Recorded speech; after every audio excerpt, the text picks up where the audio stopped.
प्रिय विद्यार्थियों नमस्कार। 10वीं कक्षा हिंदी विषय में हम पढ़ रहे थे कृतिका। प्यारे बच्चों, कृतिका में पढ़ते हुए हम देख रहे थे कि किस तरह से हम दूसरे पाठ में आ रहे थे जॉर्ज पंचम की नाक। प्यारे बच्चों, जॉर्ज पंचम की नाक के बारे में हमने आपको 2 बार पहले जूम के द्वारा भी पढ़ा दिया है, एक बार वीडियो के द्वारा भी पढ़ाया है। अब जो है प्यारे बच्चों, हमारे जो इस लेसन में कुछ एक पार्ट्स रह गया था, हम उस पर आपके साथ चर्चा करते हैं, एक बार बात करते हैं, आपको समझाने का प्रयास करते हैं कि किस तरह से जॉर्ज पंचम की जो नाक है, भारत में इंडिया गेट के सामने लगी हुई मूर्ति की नाक टूट जाती है और रानी एलिजाबेथ द्वितीय में भारत आती है। तो जब वह आती है तो एक सबसे बड़ा मुद्दा बन जाता है जॉर्ज पंचम की नाक। यानी कि सब कुछ हो गया है, दिल्ली तैयार है, लेकिन हम विदेशियों के स्वागत में इतने बिछ गए, इतने तैयार हो गए, जिन लोगों ने हमें गुलाम बनाया, हमारी मानसिकता को यहाँ पर दिखाया गया है कि हमारी मानसिकता किस प्रकार है, हम शत्रु के लिए भी कितनी तैयारियाँ कर लेते हैं। तो यहाँ पर जब एलिजाबेथ द्वितीय में आ रही है तो उसकी प्रत्येक तैयारी के लिए दिल्ली पूरी तरह से तैयार है। लेकिन एक समस्या है, ये समस्या है जॉर्ज पंचम की नाक, क्योंकि कुछ लोगों ने, कुछ शरारती तत्वों के द्वारा उसकी नाक को तोड़ दिया गया और उसे लगाने के लिए जो है एक कमेटी बनाई जाती है और कमेटी बार बार मीटिंग करती है। उसमें एक मूर्तिकार को बुलाया जाता है। मूर्तिकार इतना प्रयास और प्रयत्न करता है कि मैं पत्थर कहाँ से लाऊं, किस प्रकार प्रयास करता है, ये सब हम आपको प्यारे बच्चों पढ़ा रहे थे। उसने सबसे पहले सभी भारतीय पहाड़ी इलाके का दौरा किया। उसके बाद में हमारे जो विदेश में जा कर के दौरा किया कि मैं पत्थर ढूंढ के लाऊंगा नाक को लगाने के लिए। और उसके बाद वह यहाँ तक कि इस बात पर उतर आए, इस घृणित कार्य के लिए उतर आए कि हमारे जो जो जो स्वतंत्रता सेनानी हैं, देश के जो नायक हैं, देश के जो कर्णधार थे, और आज भी हम उन्हें कर्णधार मानते हैं, जिन्होंने हमें आज़ादी दिलाई, हमारे लिए अपने प्राण न्यौछावर कर दिए, उन शहीदों के बीच में जाकर के कहता है कि यदि मैं सही बैठे तो उनकी नाक उतार करके जॉर्ज पंचम के लगा सकता हूँ। लेकिन प्यारे बच्चों, यहाँ ये नाक लगाने के चक्कर में जब वह सब जगह देखी तो हमारे नेताओं की नाक जॉर्ज पंचम की नाक से कहीं बड़ी निकली। और इसके बाद में एक जो सन 42 में शहीद होने वाले बच्चों की मूर्तियां जो बिहार में स्थापित हैं सेक्रेटेरिएट के सामने, उनकी नाक के नाप के लिए उन बच्चों की नाक भी उस जॉर्ज पंचम की नाक से बड़ी बैठी। तो हम यहाँ पर आ गए थे प्यारे बच्चों, पढ़ा रहे थे हम आपको सारी चीज़ें। राजधानी में सब तैयारियां थी, जॉर्ज पंचम की लाट को मल मल कर नहलाया गया, रोगन लगाया गया था, सब कुछ हो रहा था, सिर्फ नाक नहीं थी। बात फिर बड़े हुक्कामों तक पहुंची, बड़े लोगों तक पहुंची, बड़ी समस्या बनी हुई थी, बड़ी खलबली मची। अगर जॉर्ज पंचम की नाक न लग पाई तो फिर रानी का स्वागत करने का मतलब, यह तो अपनी नाक कटाने वाली बात हुई, अपनी नाक कट जाएगी। लेकिन मूर्तिकार पैसे से लाचार था। समस्या ये है, ये जटिल है, प्रश्न बनेगा आपके लिए, क्यों कहा गया है कि मूर्तिकार पैसे से लाचार था, यानी हार मानने वाला कलाकार नहीं था। यानी कि पैसे का अभाव के कारण एक छोटे से मुद्दे को इतना भारी बना दिया, बड़ा बना दिया। लेकिन मूर्तिकार पैसे से लाचार था, यानी हार मानने वाला कलाकार नहीं था। एक हैरतअंगेज आश्चर्यजनक ख्याल उसके दिमाग में कौंधा चौंका और उसने अपनी पहली शर्त दोहराई। शर्त बताई क्या? जिस कमरे में कमेटी बैठी हुई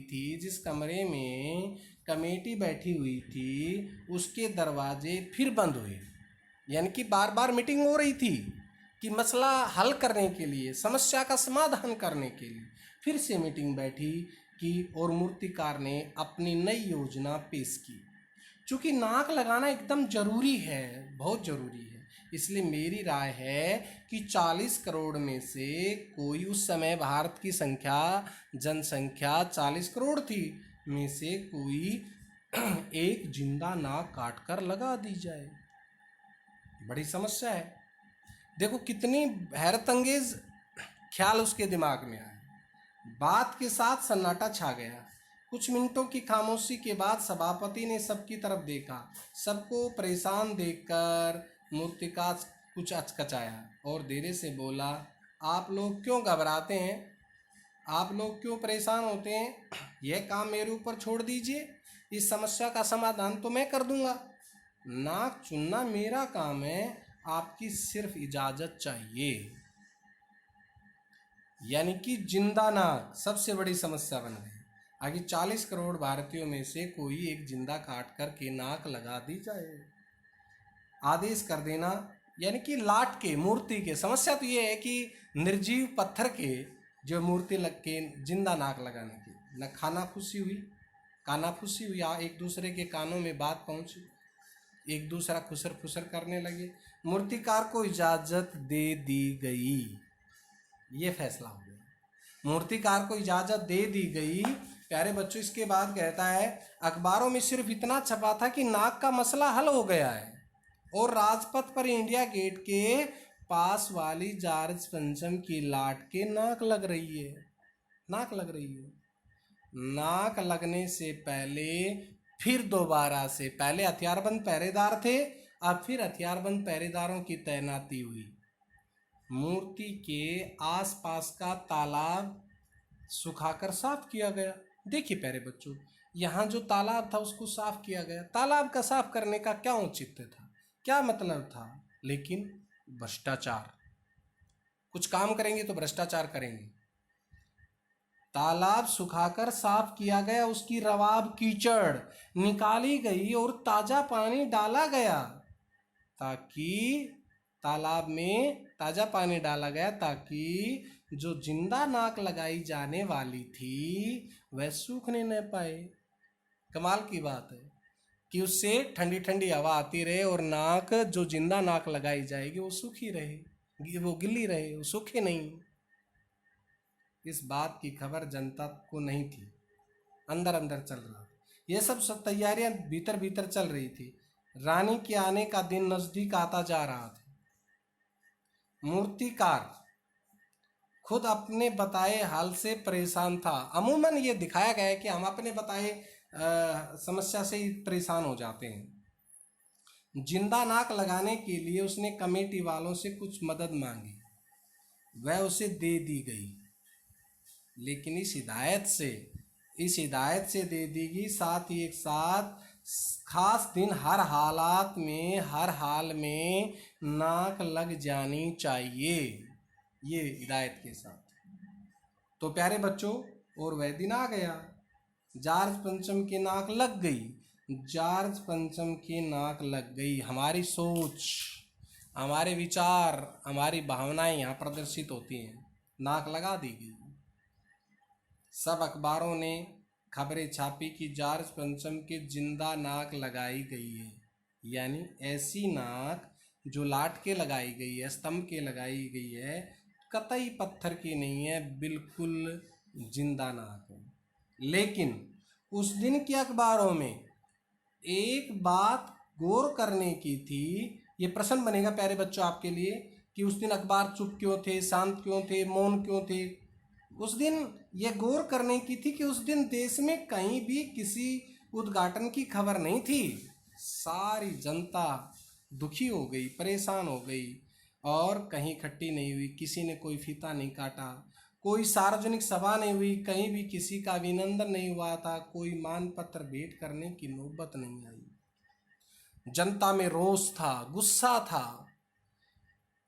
किसी हवाई अड्डे या स्टेशन पर स्वागत समारोह नहीं हुआ था, वेलकम भी नहीं हुआ, न कोई वेलकम में गया, किसी का ताज़ा चित्र नहीं छपा था, अखबार भी शांत हो गए थे, अखबारों ने भी बहिष्कार कर दिया था, सब अखबार खाली थे। यानी कि हमारी जो समस्या, हमारे समस्या हो जाने के बाद बता रहे हैं कि अखबार और सब कुछ शांत हो जाता है। पता नहीं ऐसा क्यों हुआ था, ऐसा क्यों हो गया, सब कुछ शांत हो गया, सब, किसी ने आगे आने का प्रयास नहीं किया, किसी ने फीता नहीं काटा, किसी ने उद्घाटन नहीं किया, किसी ने सार्वजनिक सभा नहीं। ऐसा क्यों हो गया, पता नहीं ऐसा क्यों हुआ था। नाक तो सिर्फ एक चाहिए थी और वह भी बुद्ध के लिए। और वह भी स्टैचू के लिए, बुद्ध के लिए। सरकारी तंत्र में जॉर्ज पंचम की नाक लगाने को लेकर जो चिंता और बदवासी दिखाई देती है वह उसकी किस मानसिकता को दर्शाती है? प्यारे बच्चों, ये तो हो गया हमारा पाठ पूरा कि नाक तो सिर्फ एक चाहिए थी और वो बुद्ध के लिए लगा दी गई, बुद्ध के लिए, स्टैचू के लिए जिंदा नाक लगा दी, भारतीयों की नाक लगा दी। बड़ी दुख की बात है। अगला इसमें प्रश्न आते हैं अभ्यास के लिए। सरकारी तंत्र में कहा जॉर्ज पंचम की नाक लगाने को लेकर जो चिंता और बदमाशी दिखाई देती है वह उसकी किस मानसिकता को दर्शाती है? प्यारे बच्चों, सरकारी तंत्र में जॉर्ज पंचम की, इसका उत्तर बनेगा सरकारी तंत्र में जॉर्ज पंचम की नाक लगाने को लेकर जो चिंता या बदहवासी दिखाई देती है वह उनकी गुलाम एवं चाटुकारिता पूर्ण चापलूसी मानसिकता को दर्शाती है। हमें स्वतंत्रता प्राप्ति किए हुए लगभग 70 वर्ष हो चुके हैं, किंतु हम मानसिक रूप से आज भी अंग्रेजों के गुलाम बने हुए हैं। सच्ची बात है। सरकारी तंत्र जॉर्ज पंचम की उस नाक के लिए चिंतित है जिन्होंने हम पर विभिन्न अत्याचार किए थे।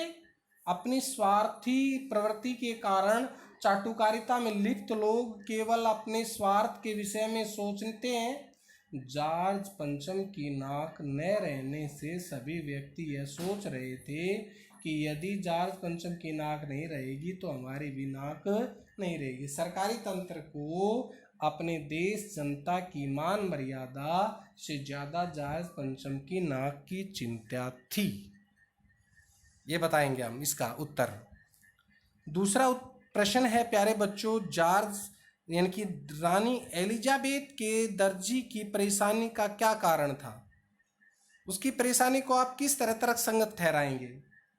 रानी एलिजाबेथ के दर्जी की परेशानी का कारण यह था कि जब रानी हिंदुस्तान, पाकिस्तान और नेपाल के दौरे पर जाएगी तो उस समय वह क्या पहनेगी? उसकी परेशानी को इस आधार पर तर्कसंगत ठहराया जा सकता है कि प्रत्येक व्यक्ति अपने कार्य की प्रशंसा चाहता है। वह चाहता है कि उसके कार्य को लोग देखें और सराहें। दर्जी अपनी जगह सही है। यदि उसके कार्य को भारतीय उपमहाद्वीप में सराहा जाएगा तो राज परिवार में उसका मान मर्यादा और प्रतिष्ठा बहुत ज़्यादा बढ़ जाएगी। उसके वेतन में बहुत ज़्यादा वृद्धि हो जाएगी। रानी की वेशभूषा से उसका व्यक्तित्व तो प्रभावित होगा, जिससे रानी के साथ साथ दर्जी को भी प्रसिद्धि मिलेगी एवं दर्जी को शाही दर्जा भी मिलेगा। इसलिए दर्जी रानी के लिए अति सुंदर वस्त्र तैयार करने के उद्देश्य से चिंतित हो रहा था। और देखते ही देखते नई दिल्ली के काया पलट होने लगी। तीसरा प्रश्न प्यारे बच्चों, नई दिल्ली की काया पलट में क्या क्या प्रयत्न किए गए होंगे, क्या क्या कार्य किए गए होंगे? देखिए, नई दिल्ली की काया पलट करने के लिए सभी मुख्य इमारतों की मरम्मत की गई होगी तथा उन्हें रंगा गया होगा, सड़कों को पानी से धोया गया होगा, वहाँ रोशनी की व्यवस्था की गई होगी, रास्तों पर दोनों देशों के झंडे लगाए गए होंगे, सड़कों के किनारे पेड़ पौधे लगाए गए होंगे, गरीबों को सड़कों के किनारे से हटाया गया होगा, बिजली की उचित व्यवस्था की गई होगी, इमारतों आदि को सजाया गया होगा, जगह जगह उसके स्वागत के लिए फूलों से सजे द्वार बनाए गए होंगे। अगला प्रश्न है, आज भी प्यारे बच्चों, अगला प्रश्न ध्यान से देखिए। आज की पत्रकारिता में चर्चित हस्तियों के पहनावे, चर्चित हस्तियों, फिल्मी हस्तियों या जो पत्रकारिता में बहुत सारी जो जो जो धनाढ्य लोग हैं उनके खान पान संबंधी आदतों का वर्णन का दौर चल पड़ा है। हाँ, इसमें है। इस प्रकार की पत्रकारिता के बारे में आपके क्या विचार हैं? आज इसके उत्तर देंगे। इस प्रकार की पत्रकारिता के बारे में हमारे विचार समझाएंगे। आज की पत्रकारिता की चर्चित हस्तियों के पहनावे और खान पान संबंधी आदतों आदि के वर्णन का दौर चल पड़ा है। ऐसे में कभी कभी उनके व्यक्तिगत जीवन पर भी इसका विपरीत प्रभाव पड़ता है। यह सब प्रसिद्धि व्यक्तियों की चाटुकारिता करने और उनसे धनेठने के कारण होता है। ऐसा नहीं किया जाना चाहिए। मेरे विचार से यह स्वस्थ पत्रकारिता नहीं है। पत्रकारिता का सिद्धांत यह है कि सकारात्मक बातों को समाज के सामने लाया जाए और समाज में विभिन्न प्रकार की समस्याओं का निराकरण किया जाए। इसी में प्रश्न चौथे में दूसरा ख पार्ट है प्यारे बच्चों। इस तरह की पत्रकारिता आम जनता विशेषकर युवा पीढ़ी पर क्या प्रभाव डालती है? युवा पीढ़ी पर क्या प्रभाव डालती है?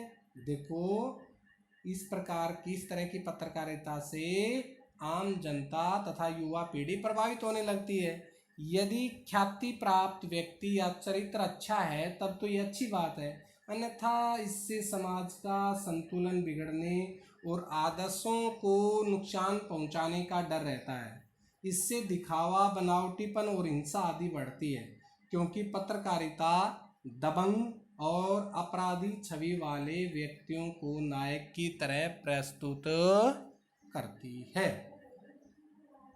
इस प्रकार से प्यारे बच्चों अगला प्रश्न है इसमें, जार्ज पंचम की लाट की नाक को पुनः लगाने के लिए मूर्तिकार ने क्या क्या यत्न किए? इंपॉर्टेंट प्रश्न है प्यारे बच्चों। जार्ज पंचम की लाट की नाक को पुनः लगाने के लिए मूर्तिकार ने निम्नलिखित प्रयत्न किए। मूर्तिकार ने जार्ज पंचम की मूर्ति की नाक के पत्थर की किस्म का पता करने की कोशिश की। पत्थर की किस्म का ठीक पता नहीं चलने पर उसने हिंदुस्तान के हर पहाड़ पर जाकर देखा कि ऐसा पत्थर खोजने की कोशिश करूंगा। मूर्तिकार भारतीय नेताओं की मूर्तियां देखने के लिए देश में जगह जगह घूमा आदि, ताकि उसकी नाक को काटकर लाट की नाक पर लगाया जा सके। उसने बिहार सेक्रेटेरिएट के सामने सन 42 में शहीद होने वाले बच्चों की मूर्तियों की नाकों को भी देखा और जार्ज पंचम की मूर्ति पर लगाने की कोशिश की। अंत में उसने जिंदा व्यक्ति की नाक काटकर जार्ज पंचम की लाट के लगा दी गई। तो इस प्रकार से प्यारे बच्चों ये प्रयास थे। आगे है, प्रस्तुत कहानी में जगह जगह कुछ ऐसे कथन आए जो मौजूदा व्यवस्था पर करारी चोट करते हैं। उदाहरण के लिए, फाइलें सब कुछ हजम कर चुकी हैं। सब हुक्कामों ने एक दूसरे की तरफ ताका। पाठ में आए ऐसे अन्य कथन छांट कर लिखिए। बहुत सारे ऐसे कथन बन सकते हैं। पुरातत्व विभाग की फाइलों के पेट चीरे गए, लानत आपकी अकल पर, विदेशों की सारी चीज़ें हम अपना चुके, दिल दिमाग तौर तरीके रहन सहन सब हिंदुस्तान में बाल डांस तक मिल जाता है तो पत्थर क्यों नहीं मिलता? बहुत सारे हैं। सभापति ने धीरे से कहा लेकिन बड़ी होशियारी से, नई दिल्ली में सब कुछ था सिर्फ नाक। इसका आंसर मिल जाए। मोस्ट इंपोर्टेंट प्रश्न नंबर 7, नाक मान सम्मान व प्रतिष्ठा का द्योतक है। यह बात पूरी व्यंग्य रचना में किस तरह से उभरकर सामने आई है? नाक मान सम्मान व प्रतिष्ठा का सूचक है, ठीक है। इसलिए नाक कट जाना, नाक पर मक्खी न बैठने देना, नाक कटा लेना आदि प्रसिद्ध और अर्थमूलक मुहावरे बने हैं। प्रस्तुत पाठ में यह बात उसी तरह उभर कर आती है कि एक लाट की नाक गायब हो जाने पर सारी व्यवस्था में खलबली मच जाती है। इंग्लैंड से रानी एलिजाबेथ द्वितीय में आ रही थी, इसलिए लाट को टूटी हुई नाक लगाई जानी अत्यंत आवश्यकता थी। इसकी लाट को लगा दी जाती है। इस प्रकार देश के सम्मान की बलि दे दी जाती है। दूसरी ओर शहीद बच्चों की नाक को भी लाट से बड़ी बताकर भारत के सम्मान को अंग्रेजों से बड़ा बताया गया है। इस प्रकार नाक मान सम्मान और प्रतिष्ठा का द्योतक है। सब अपने अहम को ऊंचा प्रदर्शित करना चाहते हैं। अगला प्रश्न है, जॉर्ज पंचम की नाक लाट पर किसी भी भारतीय नेता, यहाँ तक कि भारतीय बच्चे की नाक फिट भी न हो जाने से लेखक किस बात की ओर संकेत करता है? यानी कि हमारा स्वाभिमान, भारतीय बच्चे की नाक फिट न बैठ जाने से लेखक इस बात की ओर संकेत करता है कि भारतीय नेता ही नहीं बल्कि भारतीय शहीद बच्चे भी जॉर्ज पंचम से श्रेष्ठ हैं। अगला प्रश्न है प्यारे बच्चों, अखबारों में जिंदा नाक लगने की खबर को किस तरह प्रस्तुत किया गया? जिंदा नाक को लगने की बात को किस तरह प्रस्तुत किया गया? अखबारों में जिंदा नाक लगने की खबर को प्रस्तुत करते हुए छापा कि जॉर्ज पंचम की जिंदा नाक लगाई गई है, यानी ऐसी नाक जो बिल्कुल ही पत्थर की नहीं है। इस प्रकार उन्होंने बिना किसी शोर शराबे से बड़ी सादगी से इस खबर को छापा। यह खबर सभी के सामने स्पष्ट होते ही सच्चाई को सामने नहीं ला पाई। सभी लोग सच जानते थे, परंतु उस सच को दबा दिया गया। स्वतंत्रता के बाद ब्रिटिश सत्ता में हुकूमत को इस प्रसंग के सामने स्पष्ट किया गया। तो इस तरह से प्यारे बच्चों ये प्रश्न हैं, 2 प्रश्न रहते हैं, ये हम फिर समझाएंगे। आप जो है अपनी तैयारी कीजिए, अपनी कॉपी सुंदर बनाइए, सही ढंग से कठिन शब्द, शब्दार्थ और प्रश्न उत्तर ज़्यादातर 3 अंक के अनुसार लिखिए, क्योंकि इस पुस्तक में 3 अंक के अनुसार आएंगे। तैयारी कीजिए। नमस्कार, धन्यवाद।